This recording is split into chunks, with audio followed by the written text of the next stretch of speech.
Fala moçada, cabeças pensantes, professor Cláudio Drummond com vocês.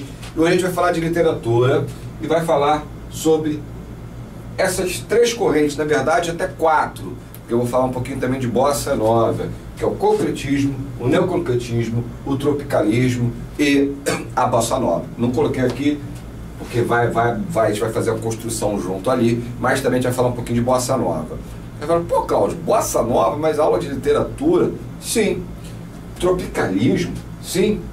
Neoconcretismo, concretismo, vocês verão que tem tudo a ver. Na verdade, quando a gente fala de literatura, a gente fala de uma expressão de uma arte. A arte da escrita. E a gente repara que em muitas provas de concurso que nós vemos por aí, que cai em literatura, a gente já viu questões, por exemplo, de Enem, que caía tropicalismo, já vimos questões de vestibulares que caíam elementos de bossa nova. Então, assim, é importante a gente falar um pouquinho das características dessa escrita. Vocês verão isso em arte também, mas eu vou ver, nós veremos melhor, com uma visão específica para a literatura, ok? Então vamos fazer essa viagem sobre essas, digamos assim, esses momentos da nossa literatura, da momentos artísticos. Vamos começar com o concretismo, tá?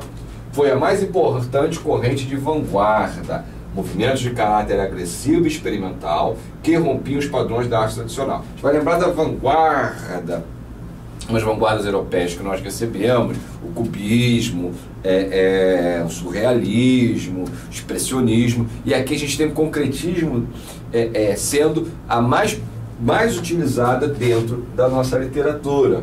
Então, da nossa literatura influenciou poetas, artistas plásticos e músicos. Quando a gente fala de concretismo, a gente fala de uma maneira geral, tá? Mas a gente vai citar a questão da escrita como literatura. Esse movimento começou em 1956 e foi liderado por três poetas: Décio Pignatari e os irmãos Augusto e Haroldo de Campos.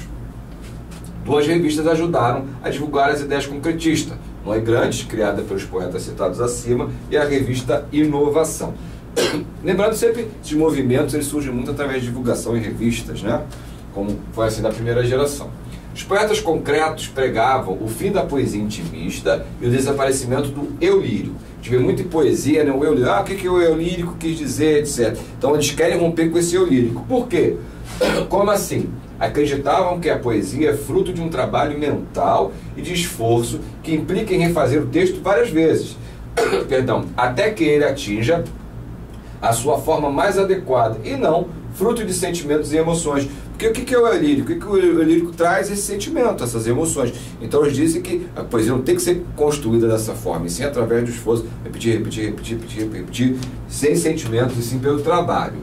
Então a linguagem geométrica e visual pregava o fim do verso e da sintaxe tradicional. Brincavam com as formas, cores, decomposição e montagem das palavras. Para conseguir tais efeitos, recorreram ao futurismo, que era uma outra vanguarda, né? Que pregava a destruição da sintaxe, verbos no infinitivo, a abolição de adjetivos e advérbios, a abolição de sinais de pontuação, eles seriam substituídos pelos sinais matemáticos e musicais, etc. E ao cubismo, que também é uma outra vanguarda, que tinha o ilogismo, humor, linguagem nominal, etc. E deram continuidade a certas experiências formais usadas por Murilo Mendes, Drummond e João Cabral de Melo Neto. Essas experiências não eram necessariamente concretas, né? Então você tinha um início, alguns resquícios nesses escritores que foram citados agora, mas o Haroldo, enfim, o Humberto, eles se aperfeiçoaram e foram muito além, né? Aqui eu trago um exemplo de um poema, de um texto concretista. Olha só, o texto é intitulado Coca-Cola. Olha como funciona, olha como a geometria está presente desse texto. Olha como não tem pontuação, não tem... Está tudo ligado, ó. Beba Coca-Cola, babe cola, beba cola, babe cola, caco, caco, cola, cloaca, do Décio Pignatari. Olha só, como essa construção ela rompe qualquer construção mais clássica, mas que ela faz uma crítica aqui, né? Se a gente tem assim, pega a marca Coca-Cola como referência ao capitalismo, não é isso? E faz uma crítica. Então, você vê aqui, como eu repito, você está tudo ligado, as letras e fonemas, as letras aqui, elas são todas ligadas, sem nenhum tipo de separação, não há vírgula, não há pontuação, não há nada. Então, aqui há uma imagem, né? Há uma imagem que nos reflete, né? Que nos faz refletir sobre tudo, não é? Muito bem, isso aqui é uma poesia, um texto tipicamente concretista. Falamos de concretismo, vamos falar do neoconcretismo. O neoconcretismo, ele veio, que neo é novo, não, novo concretismo, ele veio para dar uma lapidada no concretismo, né? O neoconcretismo foi um movimento artístico literário surgido como uma forma de reagir aos excessos trazidos pelo concretismo. Enquanto o concretismo era extremamente racional, o neoconcretismo trouxe a subjetividade de volta para o processo de criação artística. Lembra do rompimento com o eu lírico, né? Que o concretismo tinha, aquela neoconcretismo, não, vem cá. Está um pouco exagerado isso aí, vamos trazer um pouquinho mais para cá, não é isso? Então, foi ele o responsável pelas primeiras mudanças nas artes visuais no Brasil, através da proposta de uso de novos meios para a produção, bem como da transformação na forma de receber estas obras de arte. Trouxe também um novo modo de escrever, que pode ser conferido através da obra de Ferreira Goulart e de Reinaldo Jardim. Ferreira Goulart é um poeta espetacular, vivo, enfim, vale a pena dar uma lida nas poesias de Ferreira Goulart. No final da década de 50, os artistas que faziam parte do concretismo fizeram uma revisão crítica sobre seu pensamento anterior e chegaram à conclusão que estavam fazendo arte segundo receitas, obedecendo a certos dogmas, fazendo com que seu potencial crítico e artístico fosse quase nenhum. Em busca de remendar algumas coisas, em 23 de março de 59, foi lançado o Manifesto Neoconcretista, no suplemento dominical do Jornal do Brasil, assinado por Ferreira Goulart, Lígia Clark, Lígia Pepe, Amilcar de Castro, Franz Reisman, Reinaldo Jardim, Theo Spanotes. Tal manifesto foi a abertura da primeira exposição de arte neoconcretista, que contava com a participação dos mesmos artistas listados acima. Então, em 59, publicado no Jornal do Brasil, surge, né, esse manifesto neoconcretista. Nos anos seguintes ocorreram outras duas exposições de arte neoconcreta, uma em 1960 e outra em 1961, tendo a primeira ocorrido no Ministério da Educação do Rio de Janeiro e a segunda no Museu de Arte Moderna de São Paulo. O Museu de Arte Moderna é fundamental, né? A gente tem em São Paulo, a gente tem toda o início desse movimento modernista, sobretudo na Semana de Arte Moderna em 1922. Continuando com o neoconcretismo, eles afirmavam que a arte não é apenas um objeto, mas tem sensibilidade, expressividade, subjetividade. Ao contrário do que o concretismo dizia, né? Combatia o concretismo dizendo que não se tratava apenas de formas geométricas e debatia os conceitos cientificistas e positivistas na arte. Consideravam as diversas possibilidades criativas do artista e envolviam no processo também, né, o observador ou o receptor. Então o concretismo, ele vem de uma maneira muito fria, né? Olha, não tem subjetividade, não tem sentimento, não tem nada. Os neoconcretistas viram, parece legal essa questão de ver a geometria nas coisas, entretanto, sim, por que não sentimento? Por que não o eu lírico? Aquilo que havia rompido os concretistas. Foi, contudo, fortemente criticado pelos concretistas ortodoxos, os mais radicais, obviamente, principalmente de São Paulo, já que o movimento teve maior influência no Rio de Janeiro. Os concretistas alegavam que a forma teria uma autonomia e que, portanto, não daria liberdade para implicar em simbologias, expressões e sentimentos. O movimento neoconcreto apoiava-se na filosofia de Merleau-Ponty, que sugeria a recuperação daquilo que é humano, sensível, e uma das formas de expressar isso era através da cor e de seus múltiplos significados emocionais, dando margem à interpretação mais subjetiva da arte. Então eu tenho a arte, né? Você imagina uma obra, uma arquitetura concretista, né? Mas a neoconcretista já traria cores, traria assim, uma reflexão sobre aquilo. Bem, estou vendo uma forma, mas ali há uma subjetividade, há várias possíveis interpretações, não só aquela coisa fria que os concretistas traziam. Alguns estudos afirmam que o movimento neoconcreto teria sido o divisor de águas na história das artes no Brasil, pois serviria como uma ruptura da arte moderna no país. Então vejam como as outras artes, não só a literatura, como as demais artes, como o movimento neoconcretista foi importante no Brasil. Agora, falar um pouquinho da Tropicália. O universo musical, a gente fala de Tropicália e vai falar de Bossa Nova, como eu antecipei, a gente vai falar muito de música, Mas música é literatura também, né? A gente precisa, a música é literatura, perdão, a música é música, mas dentro da música, principalmente a música que é cantada, existe um texto. Se há um texto, nele a gente tem literatura sim.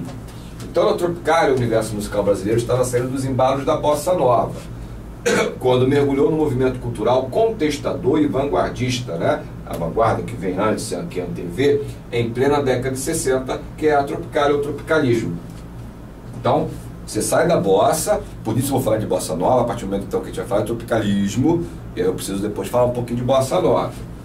O país estava recém-dominado pela ditadura militar, em plena efervescência social e política, lutando contra a presença dos militares no poder, contra as sementes iniciais da censura. Embora prestes a enfrentar um regime endurecido, após um golpe dentro do golpe, realizado em 1968 pela ala mais conservadora do Exército, através da promulgação do Ato Institucional número 5, famoso AI-5, muito em voga porque completou aí aniversário a questão de 50 anos da ditadura, né? Em pouco tempo nós comemoramos, nós lembramos essa data. Então, quem vê ditadura vai ouvir falar e precisa saber um pouquinho desse Ato Institucional 5.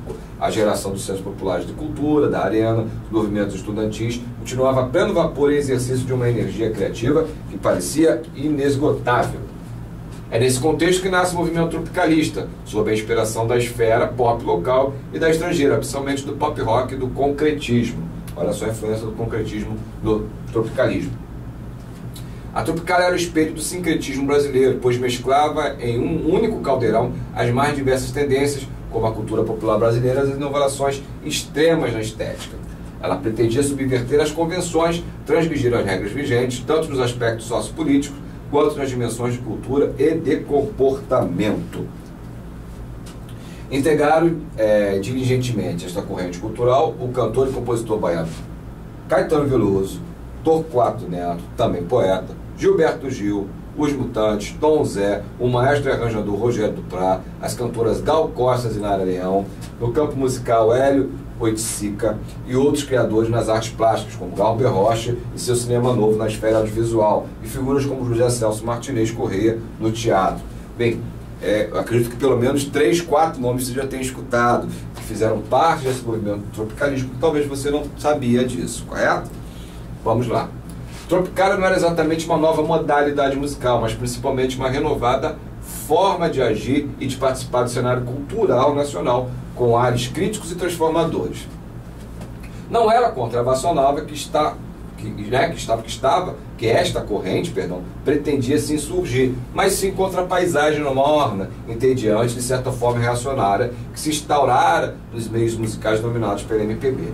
Alguns artistas deram conta, então, da necessidade de abalar esse contexto, apropriando-se das guitarras vibrantes do rock, ou até mesmo dos embalos da Jovem Guarda, então, liderada por Roberto Erasmo Carlos, entre outros. Então, a Tropicália nasce assim, achando que o cenário musical, sobretudo nacional, estava muito acomodado e reacionário. Então, vamos sacudir isso aí. Então, a Tropicália vem com um movimento que, para sacudir, para chamar a atenção da galera, era preciso conquistar a simpatia do maior número possível de adeptos para se quebrar as correntes nacionalistas que engessavam a cultura desse momento. E assim nomes de peso como Dorival Caymmi, Edu Lobo, Chico Buarque de Holanda, Paulinho da Viola e Sérgio Ricardo foram cortejados pelos ideais de Caetano e Gil, mas estes não obtiveram êxito em suas tentativas, pois a vertente das músicas do protesto ganhava força com a situação de opressão vivida pela nação. Lembrando que nós estávamos num regime militar, na ditadura militar. Os críticos do tropicalismo o consideravam uma corrente cultural sem nenhum engajamento político, o qual era quase um requisito obrigatório nesta época, para se passar pelo crivo da crítica. Porém, os próprios tropicalistas não pretendiam se enquadrar nessa categoria, pois não eram revolucionários no conteúdo tradicional, mas sim na estética. Esta era realmente sua forma de subverter os padrões vigentes. Então, era na forma, na estética, que eles faziam a revolução, que demorou um pouquinho a ser entendido, mas que até hoje, e principalmente hoje a gente vê. Olha só, estou falando nomes como Gilberto Gil e Caetano Veloso. E a bossa nova, já que a gente falou dessa questão toda do tropicalismo, dá uma passadinha na bossa nova para ver o que foi a bossa nova, afinal de contas. Muita gente já ouviu falar, conhece inúmeros autores, cantores e escritores, mas não sabe finalmente o que é a bossa nova. Então vamos ver o que seria isso. Durante a década de 50, o Brasil vivia a euforia do crescimento econômico gerado após a Segunda Guerra Mundial. Com base na onda de otimismo dos anos dourados, um grupo de jovens músicos e compositores de classe média alta do Rio de Janeiro começou a buscar algo realmente novo e que fosse capaz de fugir do estilo operístico que dominava a música brasileira. Esses artistas acreditavam que o Brasil poderia influenciar o mundo com sua cultura. Por isso, o novo movimento visava a internacionalização da música brasileira. Para a maioria dos críticos, a bossa nova se iniciou oficialmente em 1958, com um compacto simples do violonista baiano João Gilberto. Um ano depois, o músico lançou seu primeiro LP, Chega de Saudade, que marcou definitivamente a presença do estilo musical no cenário brasileiro. Grande parte das músicas do LP era proveniente da parceria entre Tom Jobim e Vinícius de Moraes. A dupla compôs Garota de Ipanema, que é, sem dúvida, uma das mais importantes canções da história da música brasileira. Para se ter uma ideia, a mesma foi considerada em 2005 pela Biblioteca do Congresso norte-americano como uma das 50 grandes obras musicais da humanidade. Olha o prestígio de Garota de Ipanema. Vocês viram? Estou percebendo os nomes que a gente fala: Tom Jobim, Vinícius de Moraes. Poxa, Cláudio, você falou de Vinícius na segunda geração moderna. Exato. Então, você vê que a literatura não tem como desassociar desses movimentos musicais, sim, mas que se tem letra, tem literatura. A bossa nova foi consagrada internacionalmente no ano de 1962, em um histórico concerto no Carnegie Hall de Nova York, no qual participaram Tom Jobim, João Gilberto, Oscar Castro Neves, Agostinho dos Santos, Luiz Bonfá, Carlos Lira, entre outros artistas. A bossa nova tem como características principais o desenvolvimento do canto falado, ao invés da valorização da grande voz e a marcante influência do jazz norte-americano. Você pegar as canções da bossa nova, tem aquela voz monumental, né? João Gilberto, Tom Jobim, próprio Vinícius, são vozes meio cantadas, faladas, né? É exatamente o que o texto diz. Em meados da década de 60, um grupo formado por Marcos Valle, Dori Caymmi, Edu Lobo e Francis Raime procurou reaproximar a bossa nova ao samba, ao baião e ao shot nordestino, já porque com que foi dito anterior, ela se aproximava muito mais do jazz norte-americano. Com as mudanças políticas causadas pelo golpe militar de 1964, as canções começaram a trazer temas sociais. Desta forma, a música se transformou em um claro instrumento de contestação política da classe média carioca, um símbolo da resistência e repressão instaurada pela ditadura. Era o início da MPB, a moderna música popular brasileira. De fato, o movimento que originou da bossa nova se findou em 1966. Entretanto, seu fim cronológico não significou a extinção estética do estilo musical, o qual serviu de referência para inúmeras gerações de artistas e influencia até hoje. Certo? Espero que vocês tenham gostado dessa visão final dessa arte brasileira, sobretudo a arte brasileira literária. Mas você falou de música, repito, se tem letra, a gente vem e pode analisar como literatura, até porque são textos, gente. Quantas vezes em vestibular para interpretação nós deparamos com o texto de Caetano, de Gil, de Vinícius, de Tom Jobim, não é verdade? Então, espero vê-los em breve, um forte abraço, até mais.